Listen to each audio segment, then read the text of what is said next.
1942, the United States began a secret research and development effort with the Army designation Manhattan Project, and its larger, holistic designation, which included that Army component of the program, among others, the development of substitute materials, was more or less set aside as the term Manhattan Project became popular with those in the know.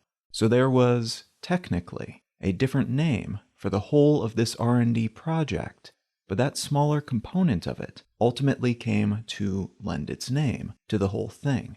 At its height, that larger effort that became known as the Manhattan Project employed more than 130,000 people, cost about $2 billion at the time, which is about $23 billion in modern dollars, and about 90% of that funding was spent on factories and the costs associated with producing fissile materials, radioactive components capable of sustaining a nuclear reaction. The other 10% was spent actually developing and building the ostensible purpose of the program, nuclear weapons, the first of which, in terms of those fully built and used at least, were called Fat Man and Little Boy, which represented two different approaches to triggering and sustaining a weaponized version of this type of reaction. These bombs, famously or infamously, were dropped on the cities of Hiroshima and Nagasaki in Japan near the end of World War II, at the beginning of August 1945. And the debate still rages as to whether dropping them was more about ending the war sooner rather than later, and thus preventing more casualties that might have otherwise been inflicted on both the American and Japanese sides if a full-on invasion of Japan had become necessary, or if it was more about demonstrating that these weapons had become available to the U.S. military, serving as a great big flashing sign that everybody else better watch out. There's a good chance that both purposes played into the logic of the development and deployment of these weapons. But whatever the full truth behind these decisions, it happened. A great many people died, and the United States enjoyed a brief period of nuclear weapon-wielding exclusivity. That brief period was indeed brief, though, as just a few years later, in August of 1949, the Soviet Union successfully tested its first nuclear bomb, and a few years after that, the United Kingdom tested their first nuclear weapons on an island off the coast of Australia in October of 1952. The following month, that same year, the United States tested its first hydrogen bomb, a weapon that was about 500 times more powerful than the device that leveled Nagasaki. And France tested their first atomic bomb in February of 1960. China tested their first nuclear weapons in October of 1964. And about a decade later, in May of 1974, India conducted their first successful nuclear weapons test, codenamed Smiling Buddha. There was a nuclear explosion off the coast of the Cape of Good Hope in the South Indian Ocean in September of 1979, and though there is no public certainty on this, it's thought that this test was conducted by South Africa with Israel's help. Israel's long-suspected secret nuclear weapons program was publicly revealed in September of 1986, though the government still has not officially acknowledged its existence as of 2021. And in 1991, South Africa came clean about their nuclear weapons efforts as part of a larger announcement that they would be joining an existing nuclear non-proliferation treaty, an international agreement signed by many nations not to pursue nuclear weapons or allow testing of such weapons in their territory. South Africa had built 6 weapons up till that point, but said that they had dismantled all of them. Also in the 1990s, many former Soviet governments returned nuclear weapons based in their territory to Russia for destruction, in most cases also announcing that they would be joining that non-proliferation treaty. In May 1998, Pakistan conducted a series of nuclear weapons tests, and in October of 2006, North Korea announced that they had successfully conducted their own tests. As of early 2021, the United States, Russia, the United Kingdom, France, China, India, Pakistan, and North Korea officially have nuclear weapons, while Israel is understood to have them but has not made any official announcements on the matter. So that's 9 countries that publicly or are understood to have nuclear weapons.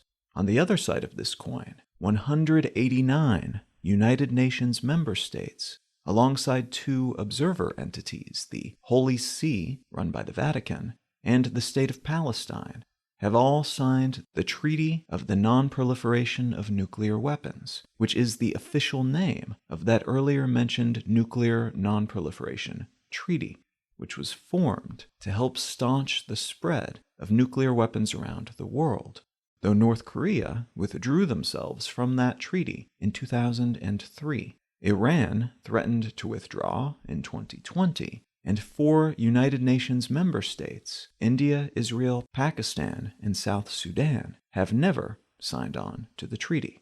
The existence of nuclear weapons, be they the older and relatively weaker atomic ones of the World War II era, or the newer, massively more powerful hydrogen models, have dramatically changed the state of play, militarily and diplomatically, since their introduction onto the global stage about 7.5 decades ago.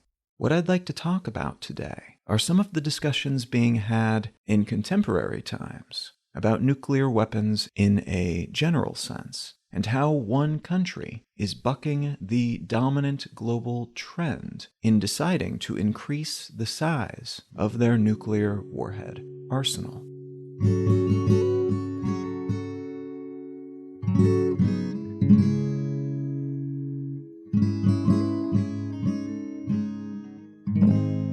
You're listening to Let's Know Things. I'm Colin Wright. Let's Know Things is an independent, listener-supported show. If you're enjoying what I'm doing here, consider becoming a supporter. You can find a list of ways to do that, both monetary and non-monetary, at letsknowthings.com/support. A great big thanks to everybody who's already supporting the show in some way, and thanks in advance if you're considering doing so in the future. All right, let's get back to the show.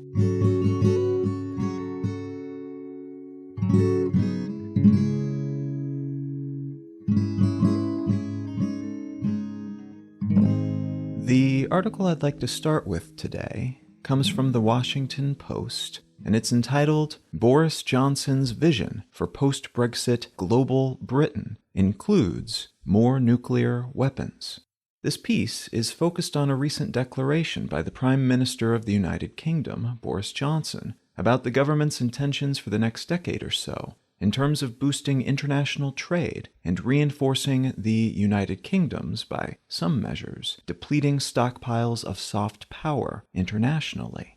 This strategy was summed up in a document published by the government entitled "Global Britain in a Competitive Age," with the subtitle, "The Integrated Review of Security, Defense, Development, and Foreign Policy." And a lot of the strategic declarations in this publication were about what one would expect from a wealthy nation that's been through a turbulent period that it expects to continue having to endure in various forms for the foreseeable future.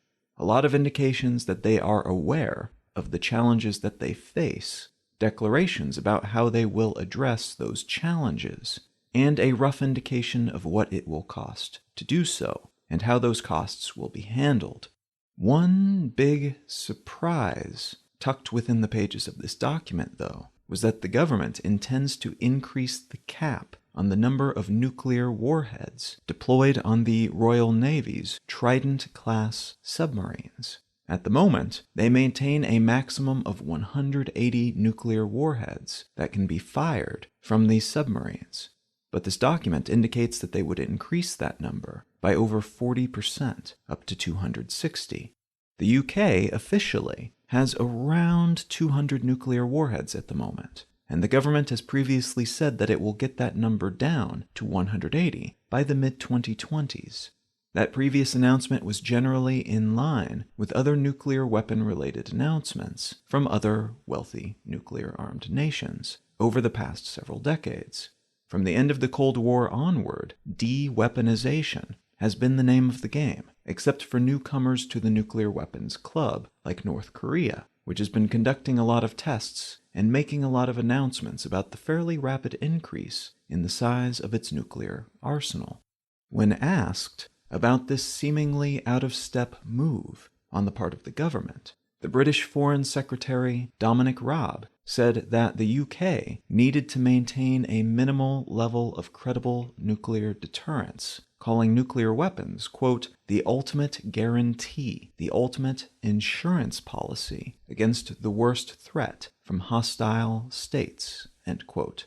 The document itself says that the UK will maintain its existing stance to not use or threaten to use nuclear weapons against any non-nuclear state that is signed on to the Treaty on the Non-Proliferation of Nuclear Weapons, the nuclear weapons-related treaty that I mentioned in the intro, but that they reserved the right to change their minds on that if the threat environment were to change, and if other weapons of mass destruction, including chemical and biological weapons, but also other unnamed technological threats that could have a comparable impact, made using them necessary.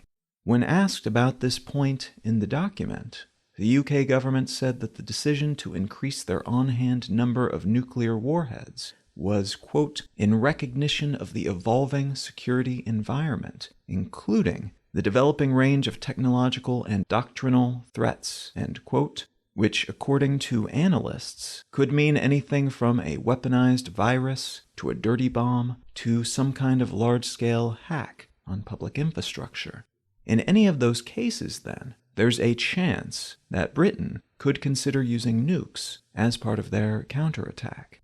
This plan has resulted in quite a lot of pushback from other parties in the UK, but also from international entities, ranging from other countries to metanational organizations. It's notable that this announcement landed around the same time as the US and Russia agreed to reduce their own nuclear weapon stockpiles as part of a continuation of the New START Treaty, formally called Measures for the Further Reduction and Limitation of Strategic Offensive Arms, which first came into effect in 2011 and which will last until 2026, after having been extended in early 2021. This treaty calls for the United States and Russia to both reduce the number of nuclear missile launchers in their arsenals by half, and it provides an inspection and verification framework so that both nations can be comfortable that the other is adhering to the tenets of the treaty. New START is the sort of treaty that one expects to see in a post-Cold War world, because, frankly, nuclear-armed nations went a little haywire during that period, which, depending on how you measure it, lasted from around the end of World War II until 1991, at least if we stick to most of the formal indications of its beginning and end. This period was defined in part by proxy conflicts fought around the world, and those proxy conflicts were on the metascale mostly ideological in nature, with authoritarian sort of communism on one side and an American flavor of capitalism-funded democracy on the other. Neither the Soviet Union nor the United States could really afford to come into direct military conflict, because both had excessive numbers of nuclear weapons pointed at each other and at all other possible enemies around the world. But they could afford to fund their perceived allies, or allies of convenience, and basically tear the world apart in comparably small ways by attempting to increase their respective spheres of influence and outlast their military and economic superpower arch-nemeses. In the wake of that incredibly turbulent and stressful standoff, both the US and Russia, which was the successor state to the Soviet Union when it collapsed, found themselves in possession of just a silly number of nuclear weapons. Estimates vary depending on where the numbers come from, and what you choose to measure. But as of 2020, after decades of disarmament following the end of the Cold War, the United States still has something like 5,800 nuclear weapons in its arsenal, and Russia still has around 6,375.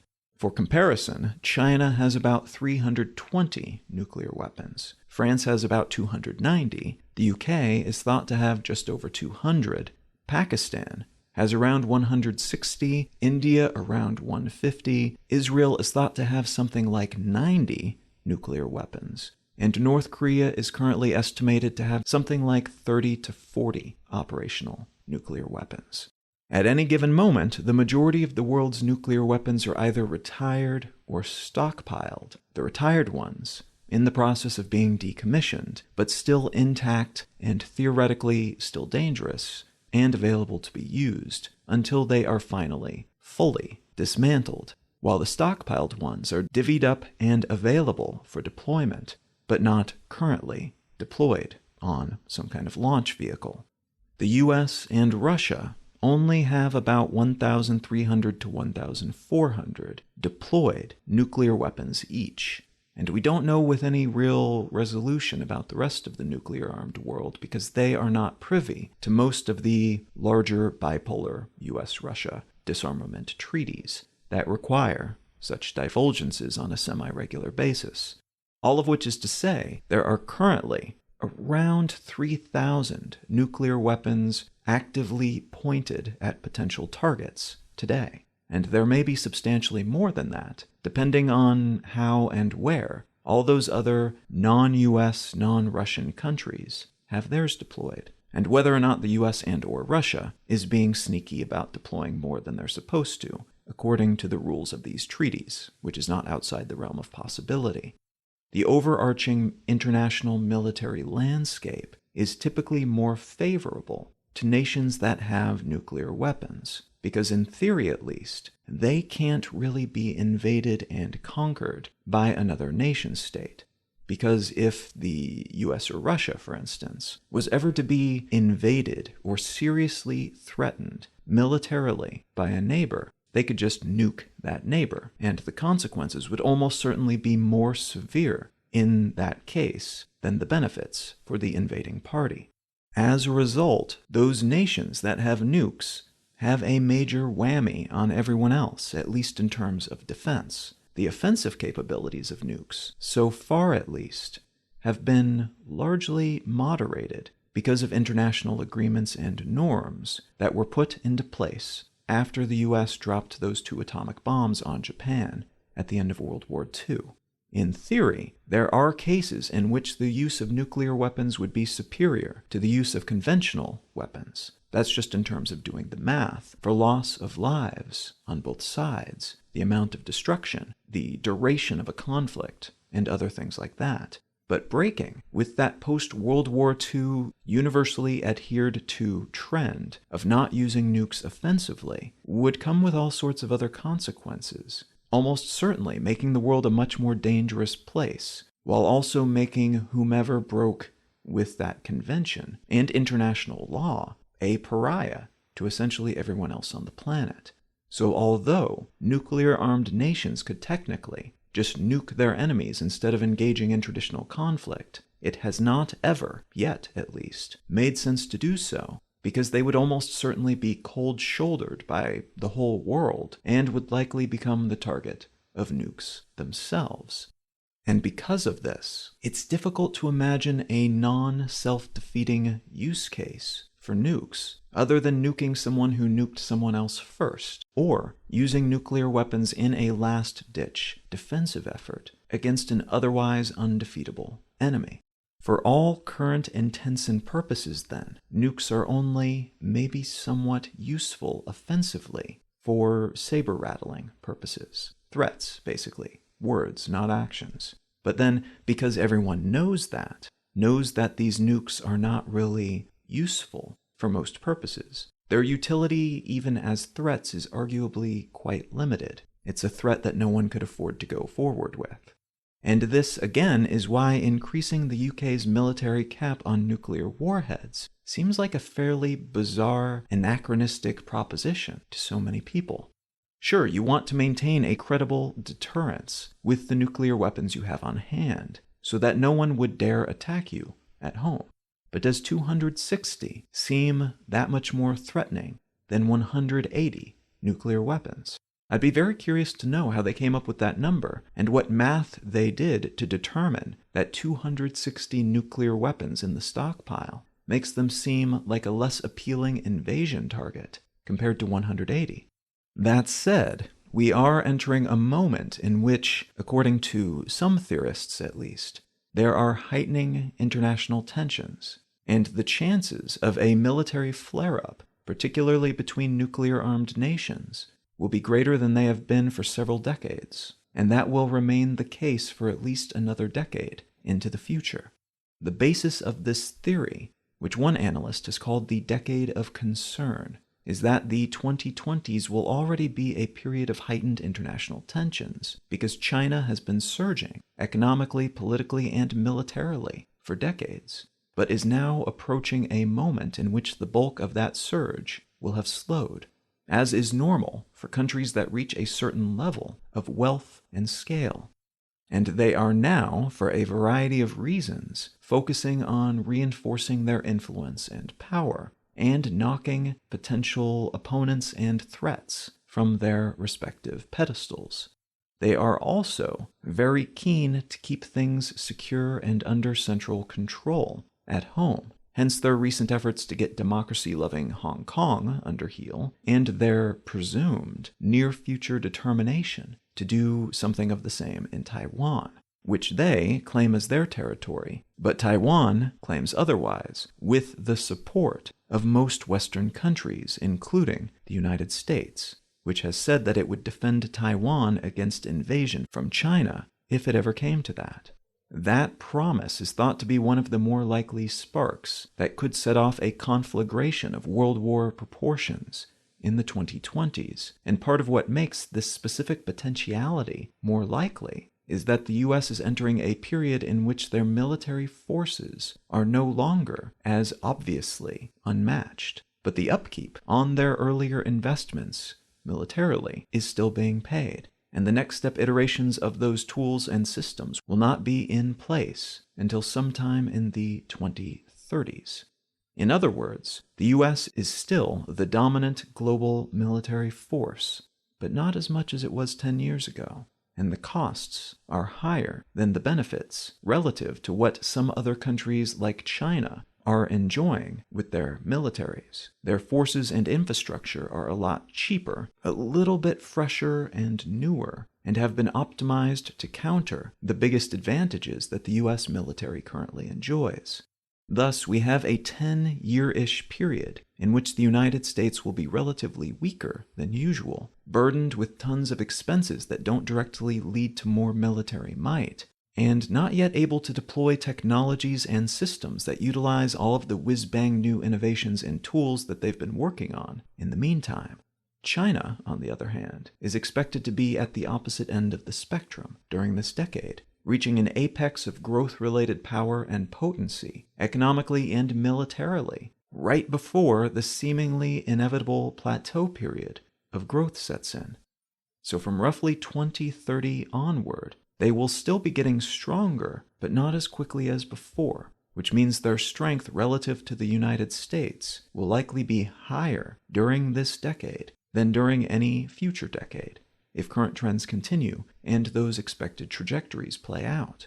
Now, it's anything but certain that those trajectories will play out. This is all speculation, and though these are guesses based on good numbers, by people with very in-depth understandings of history and the systems and entities involved, and a solid grasp of the details of the figures that they're looking at, they're still just guesses. Nonetheless, much of our planning, especially on the governmental level, takes place at this scale, using such guesses. So the UK's decision to up their nuclear weapons arsenal may be in part a response to this and similar perceived threats. There are quite a few potential flashpoints in the world right now, and the next decade could get pretty messy if any of them go off and are not tamped down more or less immediately by everyone involved. The other major predicted threat vector here is non-state entities like faceless hacker groups, ideological terrorist organizations, and internal threats that could destabilize a country's operation or well-being. Nuclear weapons are generally fairly useless against such adversaries, and in some cases can actually become tempting targets for them. There have been quite a few books and movies centering around the theft of fissile materials or entire operational nuclear weapons by a terrorist organization looking to achieve the maximum possible number of casualties, or to simply hold a city for ransom. This hasn't happened yet, as far as we know at least, thankfully, but it's a possibility. And in the latter years of the Cold War in particular, a whole lot of nuclear materials went missing, primarily from Soviet stockpiles and bases, which raises the possibility that some unknown actor has such materials in their possession today, which could allow them to create a nuclear weapon, or, more likely, for non-nation-state actors, some kind of dirty bomb, which would primarily serve to dust a region with radioactive materials, and which would be terribly destructive as a consequence. But you can't really counter this kind of threat with nukes either. And though there have been a few instances of hacking groups being taken out by conventional explosives, the buildings they're hacking from hit with airstrikes, it seems almost unthinkable that there would be a scenario in which it makes sense to nuke a city in order to kill off even the most successful hackers who managed to poison another city's water supply or knock out their power indefinitely. They would almost certainly be hit with something, but the typical counter to such attacks at the moment is something in the cyber realm, or some kind of sanction, or other diplomatic solution, or in some very rare cases, airstrikes against the people who seem to have committed the hacks. Of course, the other possibility here is that this is a move meant to be reassuring and face-saving, rather than something truly strategically necessary for the military. As of the day I'm recording this, it's looking like indirect talks between Iran and the US may start back up soon, raising the possibility that crippling sanctions by the latter against the former may be dropped at some point, and Iran may be incentivized not to further develop their nuclear program, which is widely suspected of being a legit nuclear energy program that is also concealing an ostensibly non-legit nuclear weapons program. We've also seen enough in recent months that analysts are assuming North Korea can now make tactical nuclear weapons and nuclear warhead-tipped missiles that can reach just about anywhere on the planet. As I mentioned earlier, Russia and the US are both still bristling with nukes, but both arsenals are made up of mostly antique, generally quite expensive and tedious to maintain models, while China has substantially fewer nuclear weapons, but they're generally quite a bit newer and meant to supplement a burgeoning military capability that would theoretically allow them to go head-to-head with their larger military superpower foes, if not quite yet, sometime within the next couple of years. And other nations like Turkey have toyed with the idea of acquiring nuclear weapons in a global context in which it's increasingly easy to do so because of the proliferation of peaceful nuclear energy technologies, but also because of a thriving black market providing the requisite military know-how to make such weapons. All of which means a country like the UK, which has had a rough decade or so politically and economically, in terms of its international prestige, and more recently, like pretty much everyone else, due to a global pandemic that they've been stumbling their way through to the best of their ability, they might be looking to batten down the hatches where they can, fill in some perceived gaps in their infrastructure, and they might be attempting to reclaim their previously obvious position as a global power after a long stint as just one part of a larger powerful organization, the European Union, which they are still located adjacent to, but no longer part of. So there is a lot that they will have to do alone now, despite their many surviving and quite strong relationships worldwide. And in the modern world, having a convincingly large nuclear weapons stockpile might be a perceptual element of that capacity to stand alone that some people within the current administration feel they are coming up a bit short on at the moment.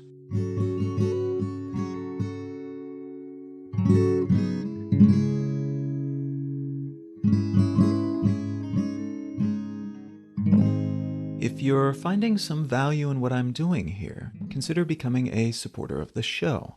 One of the simplest ways to do that is to become a patron at patreon.com/letsknowthings. Folks who contribute any amount each month gain an additional episode of the show each month, and a call to action and ad-free version of the show. A great big thanks to everybody who's already supporting the show. You are the reason I'm able to commit the time that I do to the show each week, and for that I am truly grateful. The book that I'd like to recommend today is called Stuff You Should Know, an incomplete compendium of mostly interesting things by Josh Clark and Chuck Bryant. This is a book that was written by two podcast hosts, people who produce a show called Stuff You Should Know. And the show itself is a lot of fun. It's one of the OGs in the podcasting space, actually. It's been around for a very long time. And these guys definitely know what they're doing in terms of recording the audiobook version, but also in terms of writing a compelling book to begin with, of taking a topic and stringing together a collection of information that you wouldn't necessarily know to look for. These things wouldn't necessarily stand out on their own, lacking the context that they provide to dip into that information. And they go off on a lot of interesting tangents that connect back to the core theme of each chapter, but which also themselves are bundles of interesting information that might be worth a research segue at some point in the future. Now, if any of that sounds interesting to you, consider picking up a copy of Stuff You Should Know by Josh Clark and Chuck Bryant. You can find out more about me and my work at Colin.io. You can find the show notes and transcript for this episode and every episode of the podcast at letsknowthings.com. You can find my other podcast, Brain Lenses, at brainlenses.com or wherever you get your podcasts. Each day I curate and summarize the news through my daily newsletter, One Sentence News, which you can find and subscribe to at onesentencenews.com. And you can feel free to reach out and say howdy on your social network of choice. I'm Colin Wright on Facebook, and at Colin is my name on most of the other ones. Thank you so very much for listening. I'm Colin Wright, and I'll talk to you again next week.